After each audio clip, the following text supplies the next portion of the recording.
Hello. There we are. I got you. Hi. Yes. Good. Let me give you a co-host. There you are. There we go. We got you. Fantastic. Fantastic. Okay, good. So thank you very much. I'm Cathy Mueller. I'm the executive director of Mapping Your Future. Mapping Your Future is a nonprofit organization. We've been around since 1996, mostly working with colleges and universities, but for the ultimate benefit of students and families. We provide free resources on our website for students and families to help them access college and to succeed in college, and then also to succeed with student loan repayment. So I am going to talk about student loan forgiveness today, and that is certainly a trending topic. And I'm going to follow up with Deb, who gave a lot of fantastic and great information. So you may hear some information repeated here, but I'm also going to go into a few more details. And it is a trending topic, especially with 44.7 million people owing about $1.7 trillion in student loans. And that means that about one person in every 8 carries student loan debt. And the average amount of that debt is about $33,000. So with those statistics, you can see why there's a lot of interest in student loan forgiveness right now. And so what I'm going to talk about today is I'm going to talk about some of the latest news with regard to student loan forgiveness. Also, I'm going to discuss some of the issues and conversations that are going on that are related to student loan forgiveness. There are current programs, of course, available for borrowers to take advantage of some student loan forgiveness and discharge programs. And then also where students and borrowers can find help with student loan forgiveness. Now, as Deb mentioned, those who were expecting some kind of student loan forgiveness to be included in the White House budget were disappointed this week. Now, the budget is expected to be released tomorrow, but it does not, from what we understand, have anything in there about student loan forgiveness. Now, some people say that is Biden going against some of his campaign promises that he would include student loan forgiveness. However, others say that he did not have it as a campaign promise, only that he would support student loan forgiveness. And he has, as Deb mentioned, indicated that he would prefer that Congress take legislative action than him issuing an executive order on student loan forgiveness. And also, as mentioned earlier, he has asked the Department of Justice and the Department of Education to review his legal authority to do any executive action on student loan debt. Mark Kantrowitz, who is a higher education and financial aid expert, has predicted that memo, and I would think that a lot of people would agree with him, that memo will say that that Biden does not have the legal authority to act on student loan forgiveness through an executive order. So then it will be up to Congress. And of course, there is question about the narrow margins in Congress of whether or not any kind of student loan forgiveness could be approved through Congress. Zach Friedman, who is a contributor and an author, he writes about student loan issues, has said that he believes that Biden will not act on this issue because if he was going to do that, he would have already done so. Now, as you heard earlier, there has been legislation introduced in Congress from the Senate Majority Leader Chuck Schumer and Senator Elizabeth Warren for up to $50,000 in student loan forgiveness. Now, that proposal would only be for those borrowers who earn less than $125,000. Now, when it comes to student loan forgiveness, there are a lot of varying issues, and I'm going to touch on just some of the pros and cons. There are a lot of complex conversations going on about student loan forgiveness and the reasons for doing it and the reasons not to do it. But supporters do feel that student loan forgiveness would provide an important economic stimulus, that it would allow those borrowers to use that money to buy homes, to start a family, or save for retirement. In addition, There's those that have argued that it is important that we provide loan forgiveness for veterans because there's a heavy debt burden among some veterans, and that we should provide student loan forgiveness at least for veterans. Those who are against the issue of forgiveness for student loans feel that it's basically a fairness issue, that we'd be giving student loan forgiveness to those students who don't necessarily need student loan forgiveness, that some of the students who borrow are those students who go to the most expensive colleges and universities, and they borrow to go to those schools, and they may not, as a result, need student loan forgiveness. Also, some of those students come from wealthy backgrounds, even though they may be starting out in careers that pay low incomes and could be eligible for any kind of the proposal for student loan forgiveness. Also, with the question of fairness, some argue that there are many people who chose not to go to college because of the cost and didn't want to take on student loan debt. And so is it a fair issue for the taxpayers to pay for those taxpayers to pay for forgiveness for other students who did go to college? And also, there's a question too, right now, there are many people who are not going to college and who did not go to college during the pandemic. And they're facing economic issues right now due to the pandemic, job loss, other things. And there's a question of whether or not they need additional economic relief as well. So there's a lot of complex pros and cons. And then in addition to that, there's a lot of other activity going on with regard to student loan forgiveness. It isn't in some cases directly related to student loan forgiveness, but it touches on the subject. First of all is the new Chief Operating Officer of the Department of Education's Office of Federal Student Aid is Richard Cordray. And he is the former head of the Consumer Finance Protection Bureau, the CFPB, and also a former state attorney general. And because of his interest in consumer protection, some believe that there's an indication that he may focus on student loan forgiveness and income-based repayment programs, things that help protect consumers.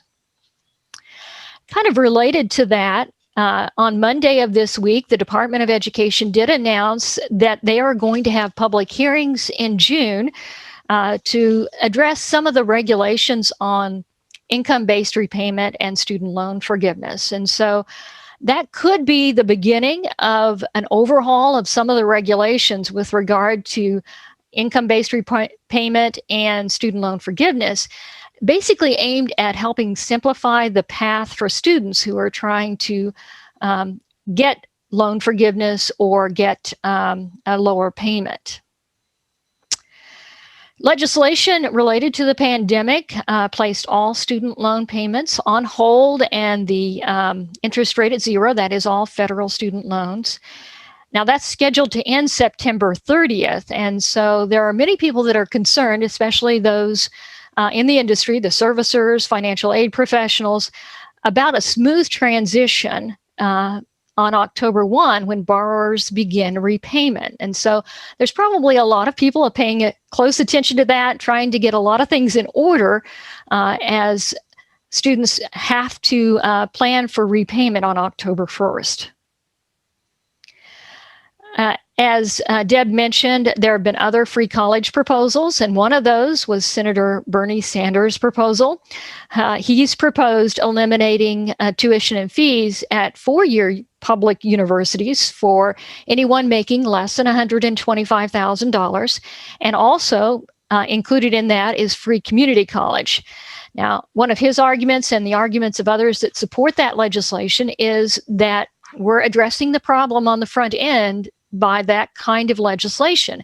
And students not having to take out debt saves problems in the future with student loan indebtedness. Along the same lines, and this was also mentioned by Deb, is the advocacy of doubling the Pell Grant amount. And so many follow that same argument there, that by addressing Pell Grant amounts, and those go to the most needy students, those students will not have to borrow and go into debt that they'll later have to repay. Those in the financial aid industry, college admission or college financial aid professionals have argued that institutions do not have the flexibility they need to help limit the amount of borrowing among students and also to mandate additional counseling of students. And so the National Association of Financial Aid Administrators, NASFA, has called on action to be taken to allow some more flexibility so that schools can help limit borrowing and help counsel students to minimize the amount of student debt they have when they graduate. NASFA is also calling on simplification of the amount of repayment plans that are available. There are numerous amounts of repayment plans that students can take advantage of, but it can be very, very confusing. And so as a result, they're recommending that they consolidate all of those repayment plans so it really simplifies it for students and they can better understand what their options are and take advantage of those programs that benefit them the most. So there are current federal loan forgiveness, cancellation, and discharge programs available for students. And I did want to just address the issues and definitions of what are loan forgiveness, cancellation, and discharge. So when we talk about loan cancellation and loan forgiveness, that generally refers to the cancellation of a borrower's obligation to repay some or all of the remaining amount owed on a student loan if the borrower works full-time for a specified amount of time in a certain occupation or for certain types of employers. When we talk about loan discharge, that generally refers to the cancellation of a borrower's obligation to repay some or all of remaining student loan debt, and that's due to specific circumstances, which you see that listed there on the screen. That could be school closure, school's false certification of a borrower's eligibility. It could be a school's failure to pay a required loan refund, borrower's death or total and permanent disability, or in some rare cases, bankruptcy. So I list some of the current federal programs here on this page, and I'm not going to go through all of these programs, but I did want to talk just briefly about public service loan forgiveness. And actually, I need to make a correction. It was actually established by Congress in 2007. That program addresses the need for people who want to pursue public service careers. And in some cases, that includes counselors. To be eligible for forgiveness, you must make 120 eligible payments on an eligible loan, and you must be working for an eligible employer. So you got to meet all of those qualifications. And that is fairly basic requirements. There are a lot of details, and I do encourage you, if you're interested in that, to look at all of the details for this program. And also know that only federal direct loans are eligible for public service loan forgiveness programs.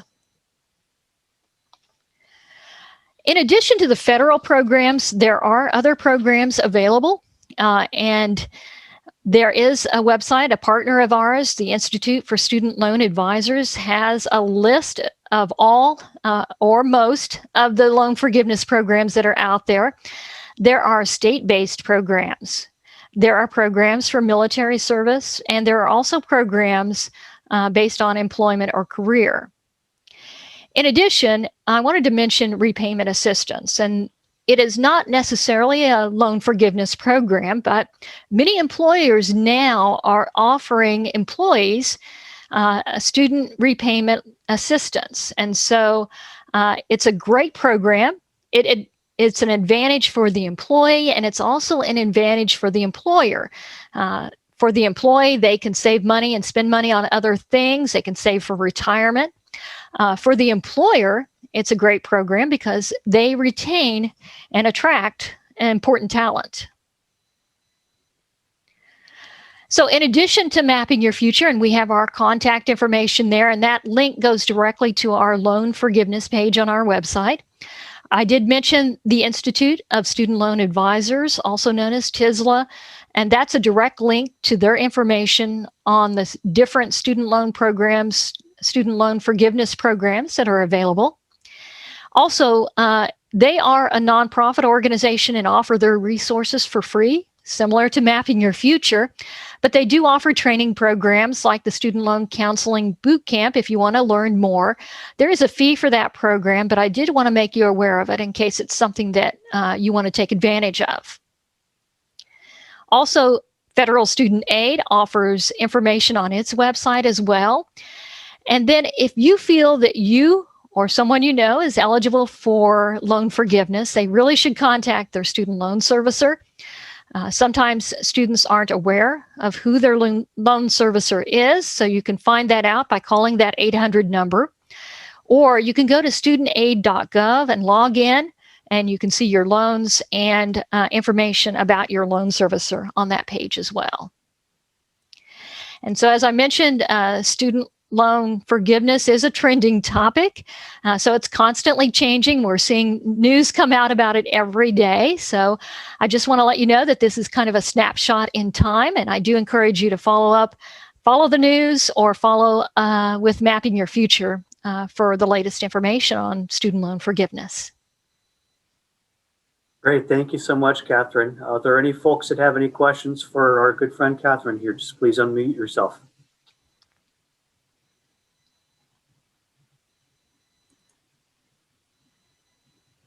Going once, going twice. One more call out for questions for Catherine, please.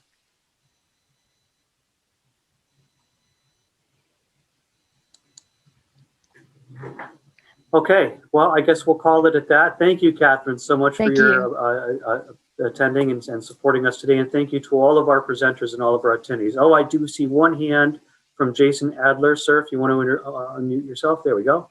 Hey, Jason. I apologize. That was a hand clap because I'm too lazy to actually do it live, but I'm happy to do it live if you wish. Okay, awesome. Thank you so much. Well, folks, I think that will conclude our presentation for today. Once again, thank you so much for spending an hour of your afternoon with us. We will have some follow-up email going out tomorrow to request your response and feedback from the presentation. I do hope to see you all live again next year. And by all means, if there's any follow-up you would like from any of our presenters, please reach out directly to them, or you can reach us through the Guidance Symposium website at info@guidancesymposium.com, and we'll make sure to get you the resource that you need. Last call for any questions, any thoughts or comments from anyone in the conference today. Okay, with that in mind, I will thank you all so much for attending. This concludes our presentation today. Thank you, and have a great afternoon. Thank you so much.